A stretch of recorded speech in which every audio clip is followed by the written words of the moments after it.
We are from Jogja, the heart of Java. Culture speakernya the song of Sabdata. Merapi yo iku, keraton yo iku, segoro yo iku, panceringku.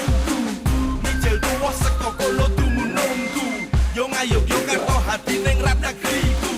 Nagari gemah ripah kang merdeka, kaya kang kaserat ing Satotomo. Merapi ngelingake marang ing Gusti, segoro ngelingake kudu ngidak bumi. Kuwi jiwa Jawa manunggaling kawula Gusti. Balung susung peti ukemi meneka tekad dadi santi satu patung sanyari bumi ditoki pecahing toto.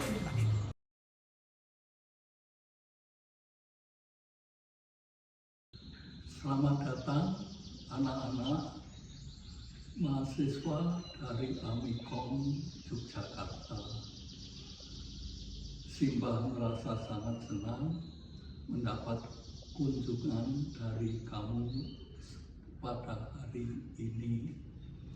Ya, kamu ingin mengerti mengenai Sanggar Seni Pulau Laras yang ada di rumah ini. Ya, begini sejarahnya. Sebetulnya Sanggar Pulau Laras itu belum lama berdiri, baru 17 Agustus tahun 2 tahun yang lalu. Meskipun begitu, di tempat ini sudah memiliki kegiatan seni yang cukup banyak dan padat. Dimulai sejak tahun 1946. Almarhum bapak saya, Bapak Harjo Dipuro, membeli seperangkat wayang dan gamelan slindro. Wayang dan gamelan slindro itu lalu menjadi sarana alat kegiatan berseni dalang-dalang di Sleman Timur, seperti dalang Parjam di Mantuk, lalu dalang Daris di Ndiwan, lalu dalang Gondo di Ngajek, lalu dalang Tulung, dan juga dalang Kalibulus.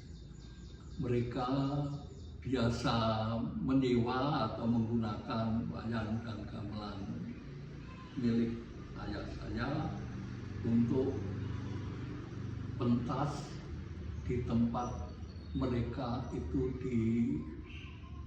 ditanggap atau diundang. Ya. Setelah itu juga banyak pemuda-pemuda yang ingin belajar seni karawitan. Mereka mengimpun diri dulu dalam organisasi yang namanya organisasi IKPB, Ikatan Keluarga Pelajar Berba. Mereka itu secara rutin tiap bulan mendapat tugas siaran di RRI Yogyakarta. Lalu mereka sangat bangga bisa tampil di studio radio dan menyiapkan diri dengan berlatih di sini. Dan mereka berlatih agak teratur, akhirnya juga menghasilkan seniman-seniman karawitan yang cukup berbobot. Seperti Bapak Warido akhirnya menjadi dosen di Konri Surakarta, Bapak Jalal menjadi penggenter di RRI, Bapak Suatmadi menjadi abdi dalem di Keraton Yogyakarta.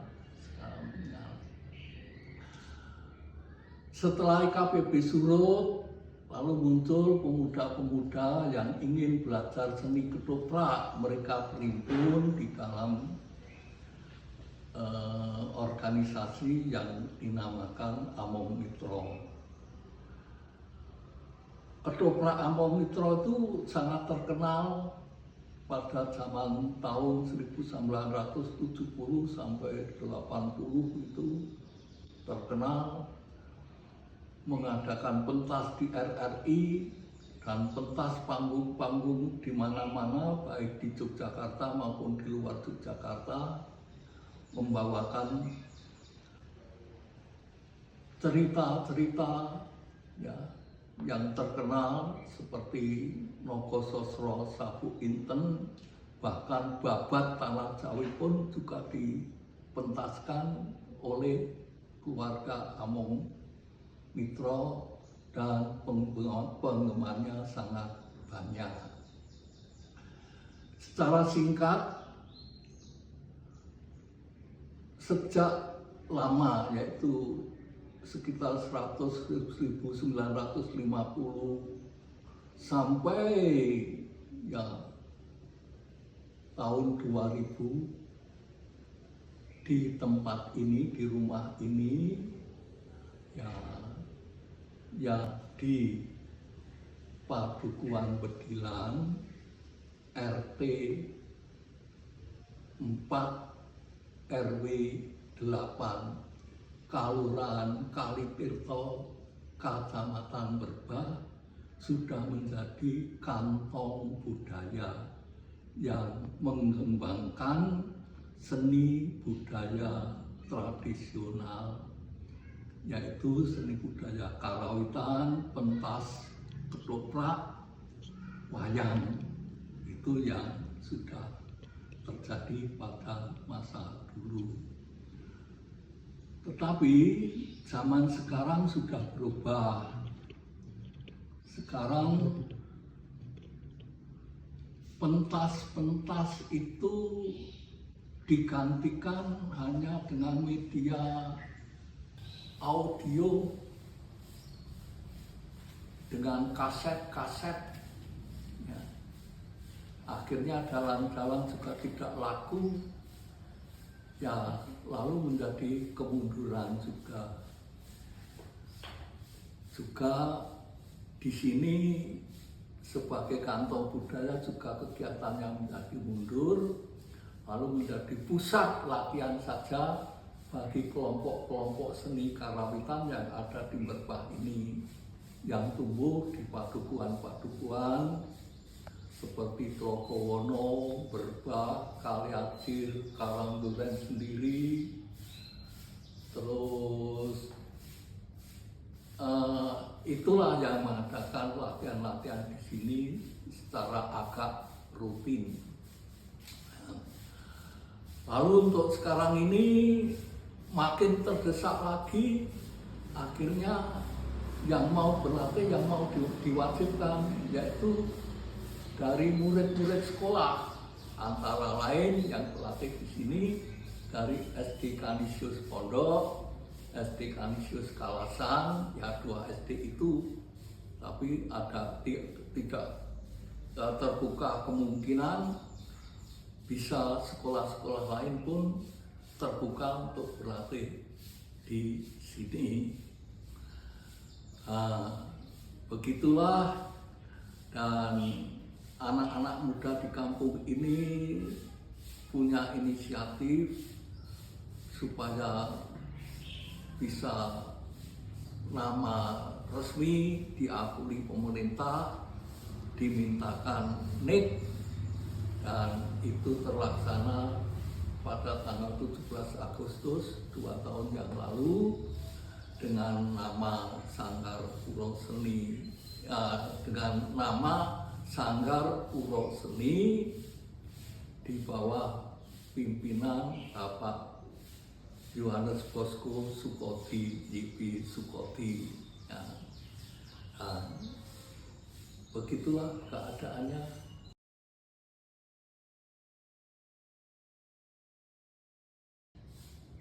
Ya, kamu ingin tahu alasannya mengapa di sini menjadi pusat atau kantong budaya, atau lalu menjadi sanggar seni, itu didorong oleh apa? Motivasinya apa?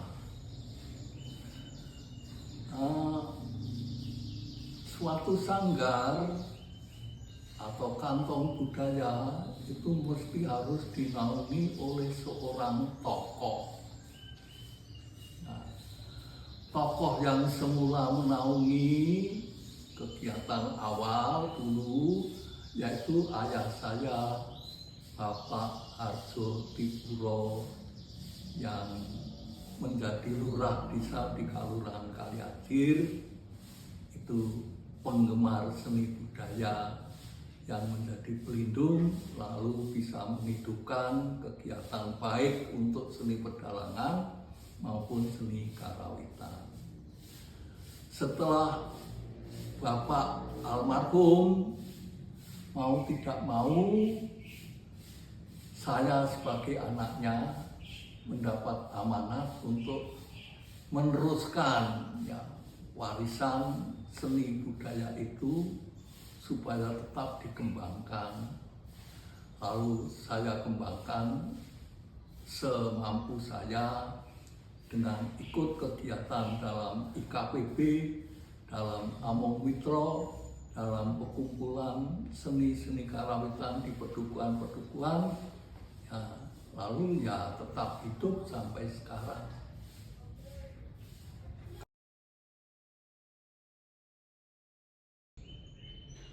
Oh ya, kamu ingin tahu kok gamelan itu instrumennya macam-macam seperti tergelar di sini. Itu jenisnya apa saja atau bagaimana menggunakannya. Baiklah, secara singkat akan saya jelaskan bahwa gamelan Jawa itu unik. Di seluruh dunia tidak ada yang sama seperti gamelan Jawa. Uniknya gimana? Seluruh perangkat instrumen gamelan ini terbuat dari logam. Musik-musik yang lain, bangsa-bangsa lain, tidak ada yang musiknya logam semua. Mereka pakai terbang, pakai bio gesek, pakai tambur pukul. Nah, itulah uniknya gamelan Jawa. Unik yang kedua, bahwa gamelan Jawa itu terdiri dari dua perangkat, yaitu perangkat gamelan slendro dan perangkat gamelan pelok. Bedanya apa antara gamelan slendro dan gamelan pelok? Itu berbeda dalam hal susunan sistem tangga nada. Yang dinamakan tangga nada itu urut-urutan nada yang sudah dibuat sistem dengan jarak tertentu. Kalau di dalam musik, tangga nadanya itu terdiri dari 7 nada, yaitu do, re, mi, fa, sol, la, si, do, si, la, sol, fa, mi, re, do. 1 oktav dibagi dalam 7 jarak, 7 nada. Namanya tadi sudah saya sebutkan, urut-urutannya do sampai si. Untuk gamelan juga ada sistem tangga nada. Yang membedakan gamelan slendro dan gamelan pelok itu berbeda dalam hal sistem tangga nadanya. Untuk gamelan slendro ini contohnya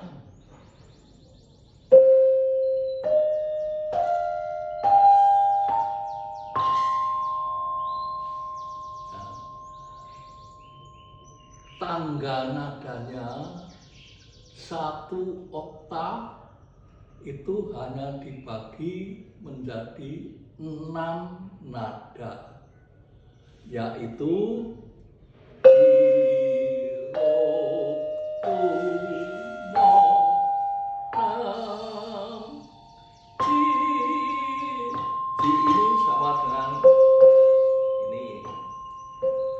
1 oktav. Kalau gamelan pelok dibagi menjadi 7 nada. Slendro hanya 5, pelok 7 nada. Semacam musik, hampir sama dengan musik, tapi memang beda sekali antara gamelan dengan musik. Nanti bedanya akan sedikit saya jelaskan. Tapi saya beri contoh dulu. Ini rangkaian tangga nada pelok.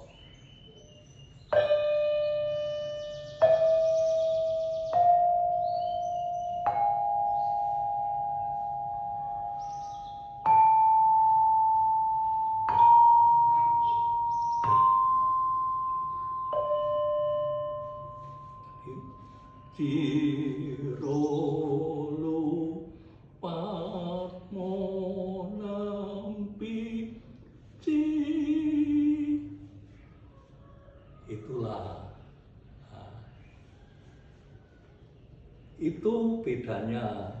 Lalu di dalam praktek menabuh ya, gamelan Jawa itu pakai sistem pentafonis. Penta artinya 5 nada. Kalau musik ya, di dalam gamelan pelok ada sistem pelok bem dan sistem pelok barang. Yang membedakan pelok bem dan pelok barang itu nada pokok yang dipakai. Kalau pelok bem yang dipakai ya nada bem siji, terus loro, telu, limo, enam,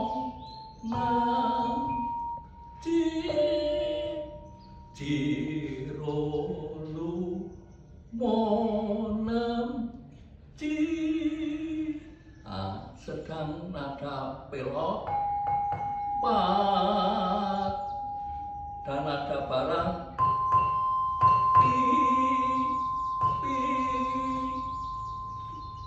itu hanya sebagai nada tambahan yang kalau perlu bisa dipakai, kalau tidak perlu tidak termasuk pokok. Nah, sehingga dalam menyajikan gending selalu disebutkan misalnya gending pangkur laras lendro atau gending pangkur laras pelok bem atau gending pangkur laras pelok barang. Sama-sama gending pangkur tapi bisa dibunyikan dalam perangkat tangga nada slendro, bisa dibunyikan dalam perangkat tangga nada pelok bem, bisa dibunyikan perangkat pada pelok barang. Nah, itulah lalu menjadi kaya ya, seni budaya Jawa itu kaya akan tangga nada, juga kaya akan rasa, sebab tiap tangga nada itu mengandung ekspresi rasa yang berbeda. Nah, itulah ada 2 perangkat gamelan.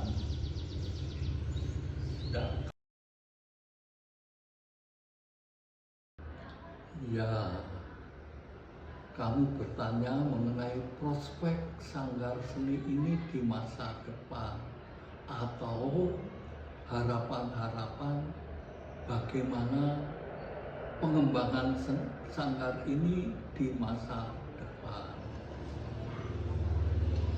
Untuk itu ya terserah pada generasi muda yang akan datang, apakah Anda masih cukup tertarik untuk mempelajari seni budaya adiluhung warisan para leluhur atau acuh tak acuh.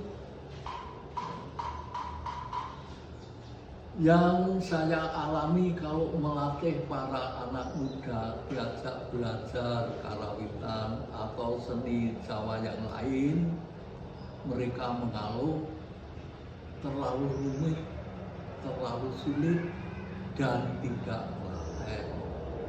Akhirnya setelah belajar sebentar, akhirnya ya jelek, tidak dilanjutkan.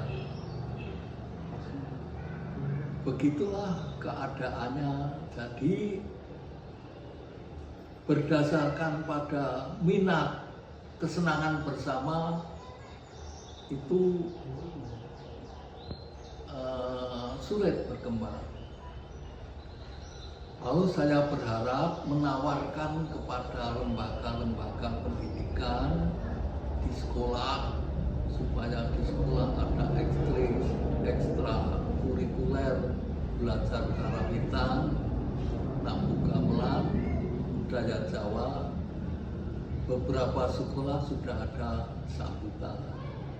Lalu di sanggar seni ini sudah dipakai rutin untuk belajar karawitan dari SD Kanisius Pondok, dulu dari SD Kanisius Kalasan, dan beberapa SD di sekitar sini.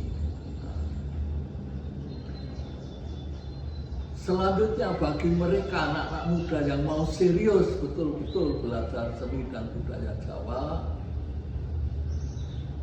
belajarlah lewat sanggar yang mendukung profesi, yaitu misalnya sanggar milik para dalang-dalang itu, atau ikutilah saja lewat pendidikan formal sekolah seni. Ya, di sini ada SMKI dan ada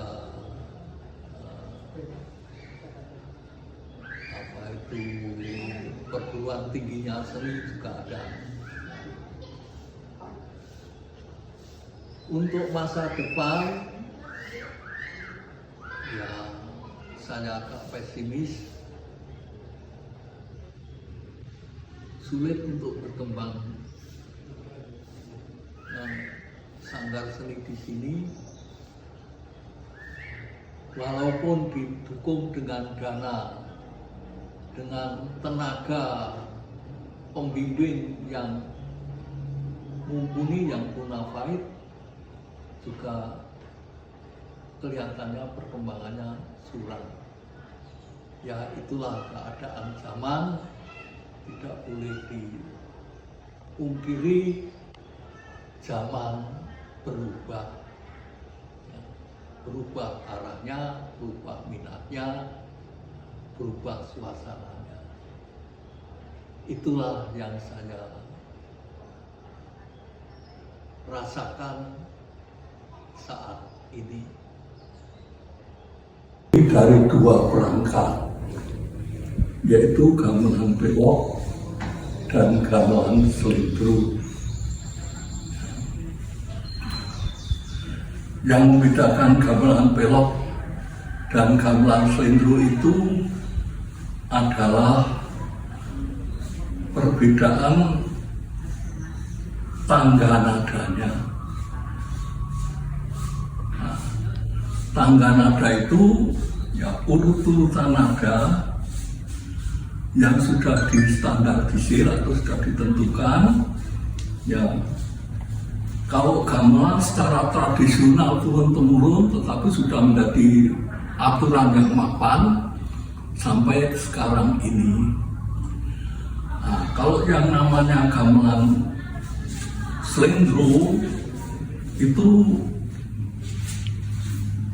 satu oktav, istilah kamu tahu tidak, satu oktav itu dibagi menjadi 5 jarak nada. Nah, 5 jarak nada, dan jarak nada, jarak kelima nada itu dibuat sama. Nada-nada gamelan slendro diberi lambang berwujud angka dan dibunyikan menurut sesuai dengan lambangnya itu, yaitu yang paling saat ini disebut barang, lambangnya G. Di atasnya itu disebut guru, lambangnya Ro, loro ya. Di atasnya lagi itu disebut dodo, lambangnya 3 lu. Lalu di atasnya lagi itu disebut limo, lambangnya juga angka 5 mo. Di atasnya lagi itu 6 ya, lambangnya angka 6 tadi.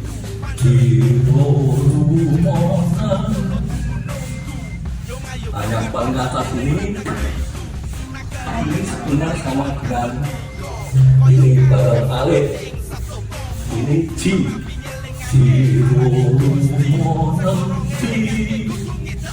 Seperti padanannya do, re, mi, fa, sol, la, si, do, tapi kalau gamelan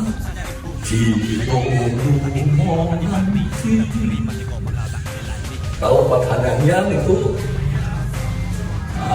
7 nada, do, re, mi, fa, sol, la, si, do, si, la, sol, fa, mi, re, do, si, ro, lu, fa, si.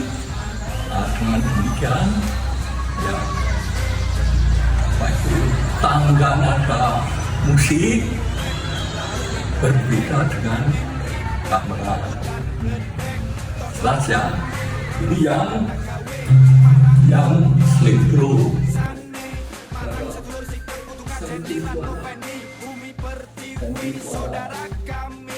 Yang harus dijaga dan dihormati, menerima sekaligus memberi budaya dari memanusiakan Prancis.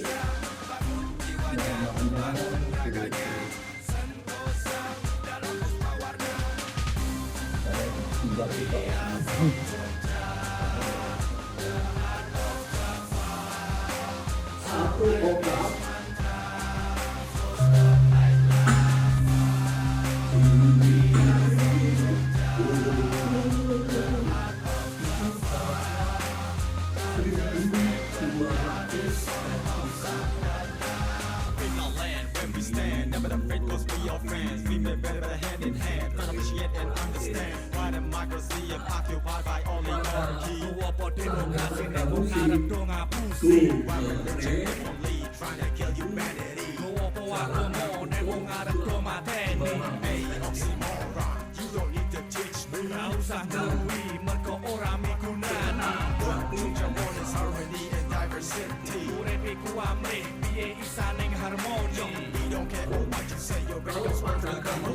in this land where we stand, we'll fight to the death until the end.